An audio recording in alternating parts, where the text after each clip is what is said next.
Hey, what is up, YouTube? It's your boy Gemini, out on another ride, doing another moto vlog.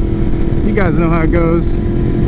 And a follow-up to my last video, I talked about doing the left lane camping. So this video, I touched on it a little bit in the last one, but I want to talk about lane splitting and just hit the nail on the head. I figured, why not? We talked about the left lane. Let's have the conversation. Let's talk about lane splitting. So first off, I want to explain where lane splitting actually came from, okay? And this is actually going to be a little bit of an argument against lane splitting at this point, to some degree. So lane splitting actually was first a thing because bikes were only air-cooled for a very long time. So if there was a lot of traffic, you'd be sitting in traffic and your bike would overheat. And obviously that's not fair to the biker, that's not fair to anyone around them, because the bike would stall, they'd get out of the way, it causes more traffic.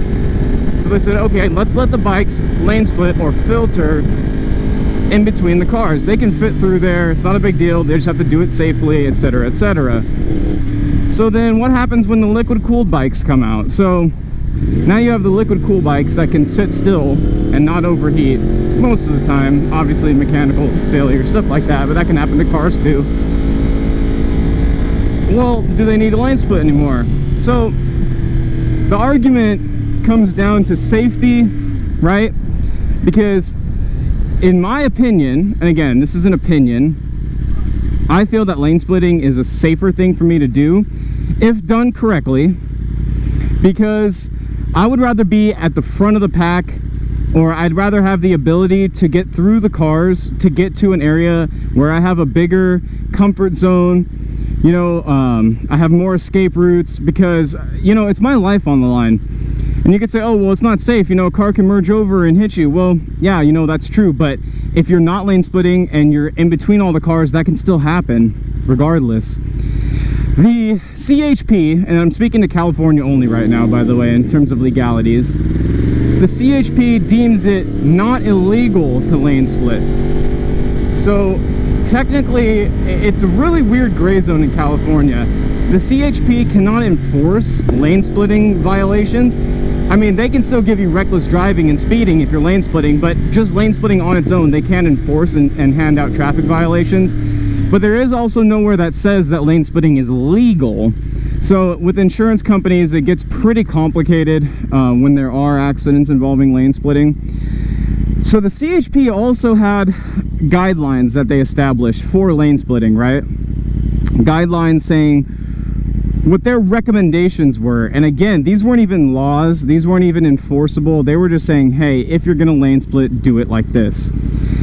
Which included only going 10 mile an hour faster maximum than the traffic around you, which I actually follow a lot of these guidelines. But the thing is, those guidelines got rescinded because of a petition, which to me doesn't make sense because they were just guidelines anyway, right?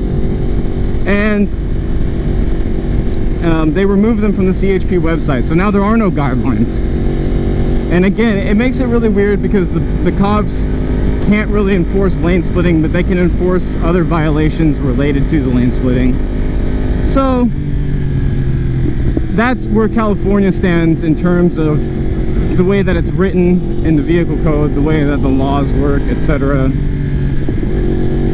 But getting back to my personal opinion about lane splitting, I think that it should be legal everywhere. Obviously they have filtering in most places in Europe as far as I know.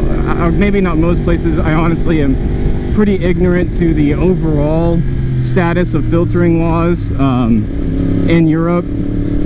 But I know it's legal in some places at the very least, right? So filtering, lane splitting. So obviously it's something that is polarizing, and you know, people have opinions. And what I understand too, because I do drive a car as well, and I drove a lot longer than I ever rode, is that it can be scary to have a motorcycle, you know, come by you when you're not expecting it, in between you and another car. Like, I get that, but what you have to understand is that whether it's legal or not, you need to be aware of this stuff, that it's gonna happen. You know, once it happens once, you need to realize, okay, like, this is an actual thing that happens. You know, even if it's illegal, motorcyclists are still going to do it. Now, technically, if it's illegal and specifically banned, yes, these motorcyclists are in the wrong. I have to admit, if you're lane splitting and it's not legal, there are no provisions or whatever, it's punishable by law, you're in the wrong. You're not allowed to do that. Now, like I said, here in California, it's not illegal, but it's not written as a legality. So my point being that regardless of whether something, you know, should or shouldn't be legal, you know, you have to be aware of your surroundings at all times, whether you're driving or whether you're on a motorcycle. For example, actually, that lady to my right, she saw me. I saw her eyes look right at me. And that's being aware, right? Seeing, like, paying attention. And that's why being on your cell phone is such a terrible thing when you're driving.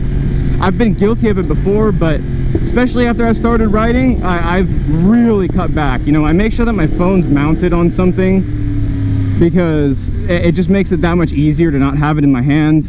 You know, and I did it for a while, admittedly, right? Like, I'm not perfect, and again, I still think it's a terrible thing to do because it really distracts you. But, you know, it's just another reason to make sure that you can focus, and that's just a different argument completely, right? But it just maintains my point in general. So getting back to it though, what do you guys think about lane splitting? Do you think it's just more dangerous than cruising in between cars like normally, you know, just merging to get through, you know, or having to sit directly next to a car when you're on a motorcycle and moving traffic? Do you think lane splitting is a good idea? Do you think there should be more provisions and that it should be more regulated? Because obviously there's enough people that petitioned that the CHP should remove their guidelines that they did. So let me know what you guys think in the comments. You know where I stand. I think it should be legal everywhere. I think that it should be a little more regulated, because then if you have a car or a motorcycle that's lane splitting going 20 miles an hour in stop traffic, he could be pulled over and cited. I think that's totally fair. If there's stop traffic, I'm going 10 or 15. I'm just cruising. So that's just my opinion, you know. I think it should be a little bit more regulated. But anyway, if you found this interesting, if you learned a little something and you want to see more videos, typically I do how-to videos, or my new thing, I do motovlogs talking about all different types of subjects. Check out my Instagram if you just like photos, because I take a lot of photos of my bike, maybe a little short clips here and there that I don't post on YouTube. So keep an eye out for my future videos too. I have tons of things coming up. I just need the time to do it, honestly. I work 5 to 6 days a week, upwards of 60 hours at times, and I still ride, I still film, I still edit, still find time for my wife somehow. She likes that I picked up a hobby that gets me out of the house too, because it's really been healthy for me. So anyways, ride safe out there, people. Please, if you're in a place that doesn't allow lane splitting, please be careful, because you will be at fault.